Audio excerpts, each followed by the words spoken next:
Fala galera, tudo bem? Hoje eu vou apresentar para vocês o artigo sobre a estrutura e propriedades do PEDOT dual dopado de filmes e medicamentos PSF. Esse artigo ele foi escrito por essa galerinha aqui no Instituto de Ciência dos Materiais. E eu, a Rayane Sidoro, graduanda em Engenharia de Materiais da UFRPE-UAXA, irei apresentar para vocês. Vamos lá?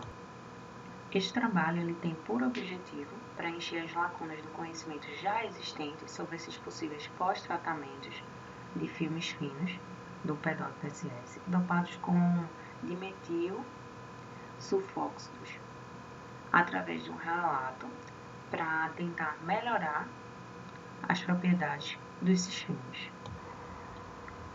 Mas antes de tudo, eu gostaria de estudar um pouco com vocês sobre as características desses polímeros, ok? O PEDOT-PSS é um polímero condutor transparente utilizado em dispositivos orgânicos funcionais. Ele é uma mistura de polímeros de dois inômeros, sendo uma mistura de sulfonato de poliestireno de sódio, que apresenta carga negativa, e o outro do PEDOT, que é um polímero conjugado que carrega as cargas positivas. Juntos, essas macromoléculas elas carregam a forma de um sal macromolecular. A estrutura química do PEDOT-PSS é essa aqui e sua nomenclatura. Ele possui a maior eficiência entre os materiais termoelétricos orgânicos condutores e, portanto, pode ser utilizado em geradores termoelétricos flexíveis e biodegradáveis. No entanto, a sua maior aplicação é como polímero transparente e condutor, com alta ductilidade. Mas vale lembrar que a sua condutividade elétrica ela é inferior a 1, sendo assim necessário tratamentos específicos para aprimorar essa condutividade, podendo ser melhorada utilizando o acoplamento entre as cadeias do polímero e a remoção da quantidade excessiva desse componente isolante PSS.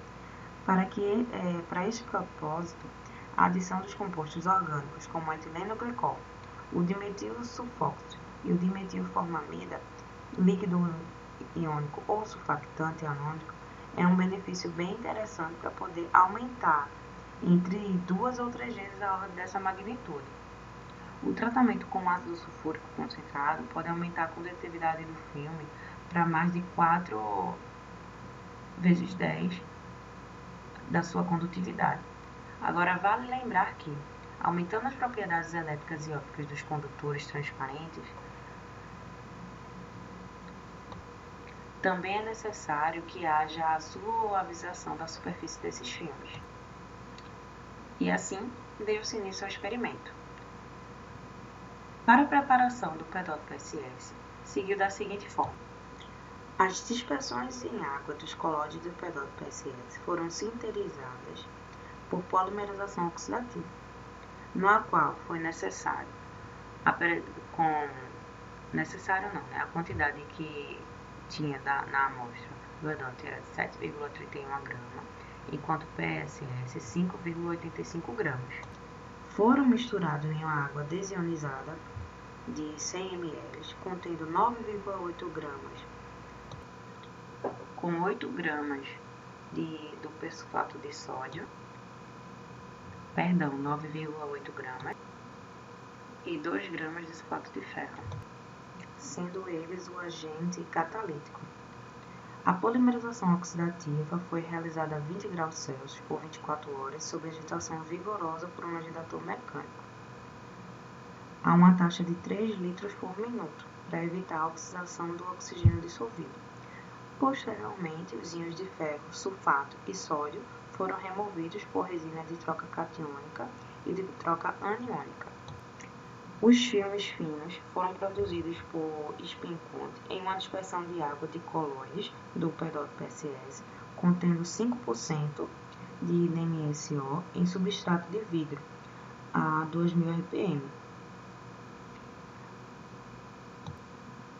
E o pós-tratamento desses filmes foi realizado imergindo substratos do vidro revestido com um PEDOT-PSS com ácido sulfúrico concentrado por vários segundos, seguido de um enxágue com água deionizada e secagem com comprimido. As multicamadas foram formadas de um recobrimento até 3 camadas do P2SS e o pós-tratamento do ácido após a deposição de cada camada. Os equipamentos utilizados foi a AFM, que é para a análise morfológica da superfície dessas multicamadas. Esse programa para fazer a medição da molaridade dos filmes. O espectro INVI de Raman para fazer a análise de espectro de Raman. E o espectrômetro de física óptica para analisar as propriedades ópticas do material. Através dessa análise foi obtida essas imagens em topografia AFM, onde essas 3 primeiras daqui são sem o tratamento, ok? Com ácido sulfúrico.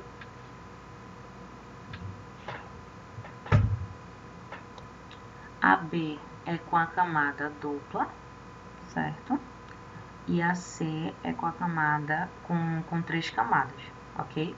Aqui é o comparativo sem o tratamento e com o tratamento.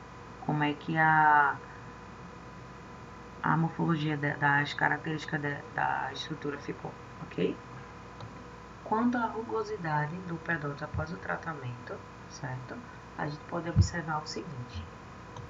Com o aumento do número de camadas, a superfície dos filmes torna-se menos assimétrica e menos pontiaguda, e a rugosidade dos filmes aumenta com o número de camadas, sendo que esse aumento da rugosidade das multicamadas revestidas pela rotação pode estar associado ao efeito cumulativo de uma granularidade originada do substrato do vidro subjacente, sendo necessário destacar que as superfícies dos filmes tratados com ácido ele foi consideravelmente mais lisa, e a redução da rugosidade da superfície dos eletrodos orgânicos transparentes por o tratamento com ácido simples antes do revestimento por rotação de outra camada pode também ser considerada como resultado muito positivo para esses dispositivos semicondutores orgânicos, já que eles são muito sensíveis à rugosidade da superfície. E essa análise aqui eles fizeram, né? Para uma única camada, certo? Para 3 camadas e a forma da qual foi tratado com a quantitativa do ácido sulfúrico, ok? Vamos seguindo. Aqui são as imagens obtidas através da AFM, ok? Dele não tratado e o outro com tratamento do ácido sulfúrico. Através dessas duas imagens, a gente pode obter as seguintes informações. As regiões brilhantes das imagens de fases, elas correspondem aos grãos ricos com pedotes mais rígidos, induzindo um deslocamento de fase superior, enquanto as regiões mais escuras correspondem a matrizes mais ricas de PSS mais suave, ok? Para a medição da molaridade dos filmes, através do ângulo de contato com a água do filme do P2PS dopado com DMSO, não tratados e tratados, a gente pode esquematizar através desse seguinte gráfico. O que ele quer dizer é que a pequena diminuição do umedecimento com o aumento do número de camadas, ela pode ser explicada pela mudança da rugosidade da superfície dos filmes. E esse tratamento com ácido sulfúrico, ele resultou em um aumento significativo do ângulo de contato, como a gente pode ver nesse gráfico representativo. Já aqui é a representação gráfica do espectro de Raman, certo? Novamente, aqui é dele não tratado e aqui ele tratado.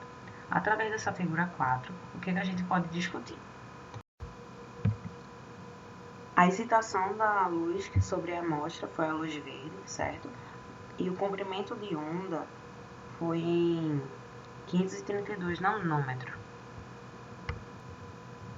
E a partir disso, podemos destacar que a banda mais intensa, em 1428 cm, é atribuída ao P2, que corresponde à vibração do alongamento simétrico, enquanto as bandas localizadas em 1486 e 1569 cm a -1 elas estão associadas aos anéis tiofenos, no meio e no final da cadeia. E essas bandas elas são atribuídas à variação do alongamento assimétrico. Já na figura 5, que representa a transmissão óptica desses filmes, podemos destacar que foram investigadas a medição do espectrômetro de transmissão da UV visível sobre a amostra. E a partir desse artigo, concluímos então que o ácido sulfúrico de curta duração ele aumenta as propriedades tanto elétricas e ópticas, como também suaviza a superfície dos filmes transparentes condutores, e isso porque há um tratamento da rugosidade do meu material, como vimos durante o ensaio, e os resultados em tabelas e em gráficos, que aqui foi apresentado. Em contrapartida, esse aumento da condutividade elétrica em mais de 30%, ele pode ser associado com o aumento da dopagem e a substituição de alguns PSS contra íons por íons de sulfato e dopagem do adicional da cadeia do pedoto, devido justamente a essa adição oxidante do oxigênio que é presente nos íons durante o não balanceamento dos anéis de tiofeno, ok? As mudanças da morfologia da superfície e na condutividade elétrica, eles são evidentemente causadas pela remoção desse excesso de PS e alteração de forma acompanhada pelas cadeias do pedoto conjugadas. E os filmes das camadas única, com a espessura de 50 nanômetros, foi a melhor visualização que obteve, porque representou apenas 3% da diminuição da transmitância da extremidade vermelha do espectro, sendo ele de camada única. E assim eu finalizo a apresentação, no qual eu trouxe apenas alguns pontos que fazem referência às propriedades e às estruturas do material polimérico, que está sendo estudado na disciplina de estrutura dos polímeros, aqui pela professora Daniela. E concluo minha apresentação. Espero que tenha ficado claro e boa noite a todos.